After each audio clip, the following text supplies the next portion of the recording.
Assalamualaikum warahmatullahi wabarakatuh. Halo semuanya, salam kenal. Nama saya Ayu Diah Lestari dengan NIM I00230004 dari program studi S1 Informatika Fakultas Bisnis Sains dan Teknologi Universitas Bumada Slawi.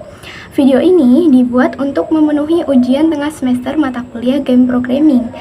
Di sini saya akan melakukan analisis kode pada game Unsif, sebuah proyek open source yang mengimplementasikan ulang mekanisme game strategi populer Civilization V.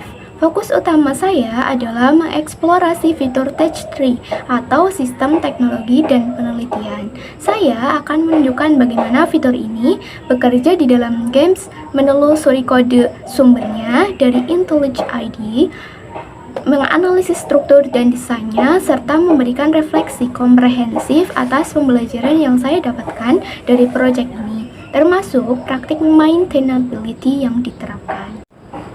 Nah, dapat teman-teman lihat di sini merupakan gameplay dari Unsif, dan untuk fitur yang saya akan explore itu fitur Touch Tree, di mana fitur yang ada di game Unsif ini merupakan sistem yang memungkinkan peradaban untuk meneliti teknologi baru, membuka unit, bangunan, atau kemampuan baru. Fitur ini saya pilih karena strukturnya yang logis dan representasi visualnya yang jelas dalam games. Bisa kita lihat di layar, saya memulai game di future era atau era masa depan. Alasan saya memilih era ini adalah agar kita bisa melihat Touch Tree dalam kondisi yang sudah hampir lengkap. Jadi, teknologi era sebelumnya sudah terbuka dan kita hanya bisa melihat keterangannya. Nah, di sini memberikan gambaran visual yang sangat jelas tentang struktur dan kompleksitas jalur riset di Unsif, yang merupakan inti dari progres permainan, di mana kita bisa melihat berbagai teknologi yang bisa diteliti. Di sini kita bisa melihat bagaimana teknologi dari era kuno hingga masa depan saling terhubung melalui prasyarat yang kompleks. Jadi setiap era itu saling terhubung untuk bisa membuka unit atau bangunan yang baru. Oke, langsung saja teman-teman. Setelah kita melihat gameplaynya, kita akan mengeksplorasi file-file yang relevan dengan fitur Touch Tree yang kita pilih. Sekarang kita masuk ke bagian teknis untuk masuk ke kode. Setelah kita membuka IntelliJ IDEA, saya akan mencari keyword untuk menemukan file-file yang relevan dengan fitur Touch Tree. Di sini di pencarian kita bisa memasukkan keyword yang kita pilih. Contohnya ada teknologi. Di sini kita lihat muncul banyak sekali file yang berkaitan. Ini menunjukkan beberapa sentral dan terintegrasinya fitur ini dalam keseluruhan sistem game.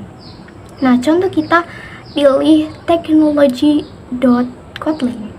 Ini adalah file technology.kotlin. Seperti yang bisa kita lihat, di sini ada data kelas Kotlin yang mendefinisikan setiap teknologi. Ada juga properti seperti cost untuk biaya riset, prerequisite yang menunjukkan teknologi apa yang harus diteliti sebelumnya, dan efek yang akan aktif setelah teknologi ini selesai diteliti. File ini mendefinisikan struktur data untuk setiap teknologi dalam games. Ini mencakup properti seperti nama teknologi, biaya riset, teknologi prasyarat, dan efek yang diberikan setelah diteliti. Jadi ini adalah representasi data model dari sebuah teknologinya. Oke teman-teman, selanjutnya kita bisa mencari lagi keyword seperti era.kotlin, di mana file ini mendefinisikan era-era teknologi, misalnya Ancient Era, Classical Era, yang mengelompokkan teknologi-teknologi tertentu. Ini membantu dalam mengatur tampilan dan progres Touch Tree secara keseluruhan. Kemudian keyword lainnya seperti touchcolumn.kotlin.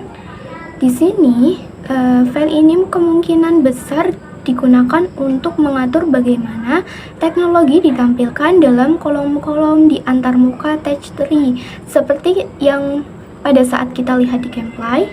Nah, ini membantu dalam letak visualnya. Selanjutnya ada file touchpickerscreen.kotlin. Di sini kita bisa lihat bagaimana touch tree ini ditampilkan di games.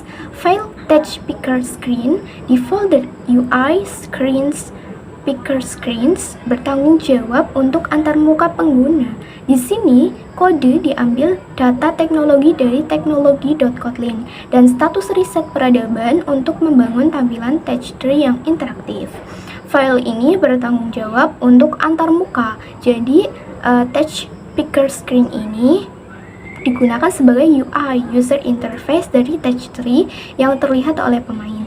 Ini menangani bagaimana teknologi ditampilkan, interaksi pemain. Misalnya, milih teknologi untuk diteliti, dan pembaruan visual berdasarkan status riset peradaban. Keyword selanjutnya itu ada file civilization.kotlin.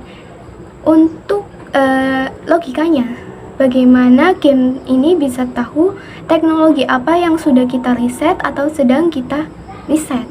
Itu diatur di kelas ini, civilization di folder logic/civilization. Kelas ini melacak poin riset dan mengelola progres riset kita.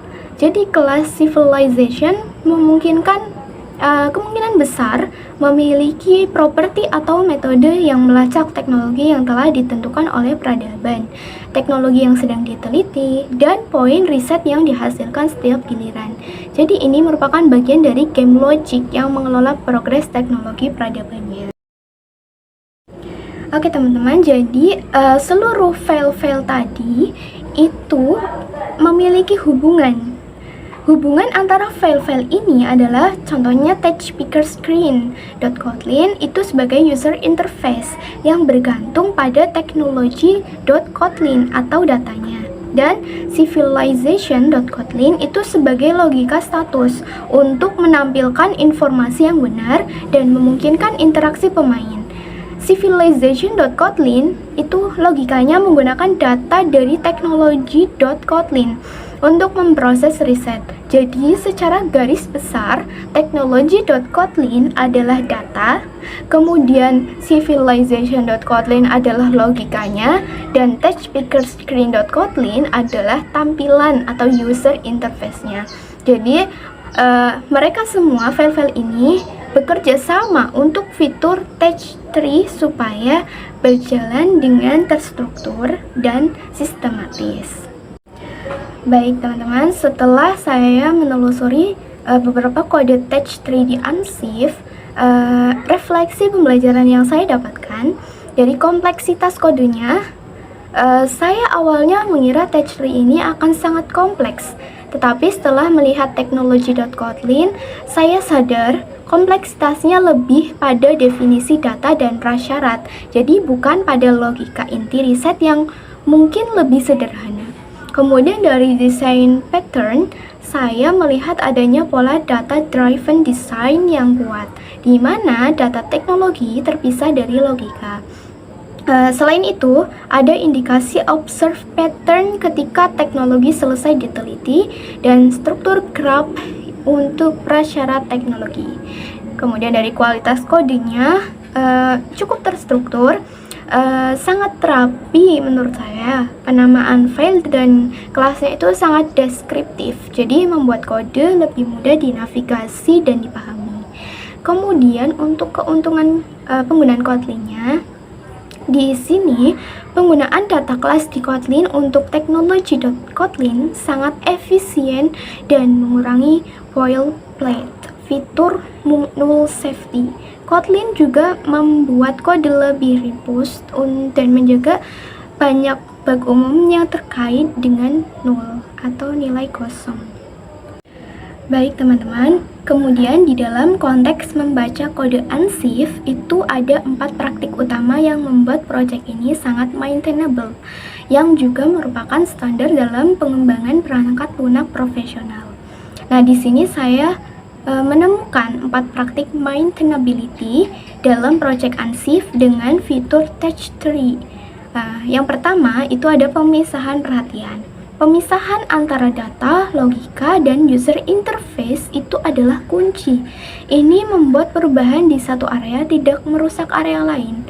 Yang kedua, struktur data yang jelas dan data driven dengan mendefinisikan teknologi sebagai data terpisah. Kemudian penambahan atau modifikasi teknologi baru menjadi sangat mudah tanpa mengubah logika inti. Kemudian yang ketiga, sistem tipe kuat dengan Kotlin. Fitur null safety Kotlin secara signifikan mengurangi bug dan membuat kode lebih mudah diprediksi dan dipelihara. Dan yang terakhir yang keempat, modularitas dan organisasi kode. Struktur folder yang rapi dan pembagian modul membuat proyek mudah dipahami oleh pengembang baru dan mendukung kolaborasi. Nah, teman-teman, demikian presentasi, eksplorasi, dan analisis kode Unshift dari saya mengenai fitur touch tree yang ada di gameplay Unshift. Untuk kesimpulannya, Unshift sendiri itu merupakan contoh project open source yang luar biasa, menunjukkan bagaimana arsitektur kode yang solid, kualitas kode yang tinggi, dan praktik maintainability yang baik adalah fondasi utama untuk pengembangan games yang kompleks dan berkelanjutan. Pembelajaran yang saya dapat dari proyek ini sangat berharga, terutama dalam memahami bagaimana fitur games yang kompleks dapat dipecah menjadi bagian-bagian yang lebih kecil dan dikelola dengan baik menggunakan prinsip-prinsip rekayasa perangkat lunak yang solid dan ditingkatkan dengan fitur bahasa pemrograman modern seperti Kotlin. Sekian presentasi dari saya, kurang lebihnya mohon maaf. Wassalamualaikum warahmatullahi wabarakatuh.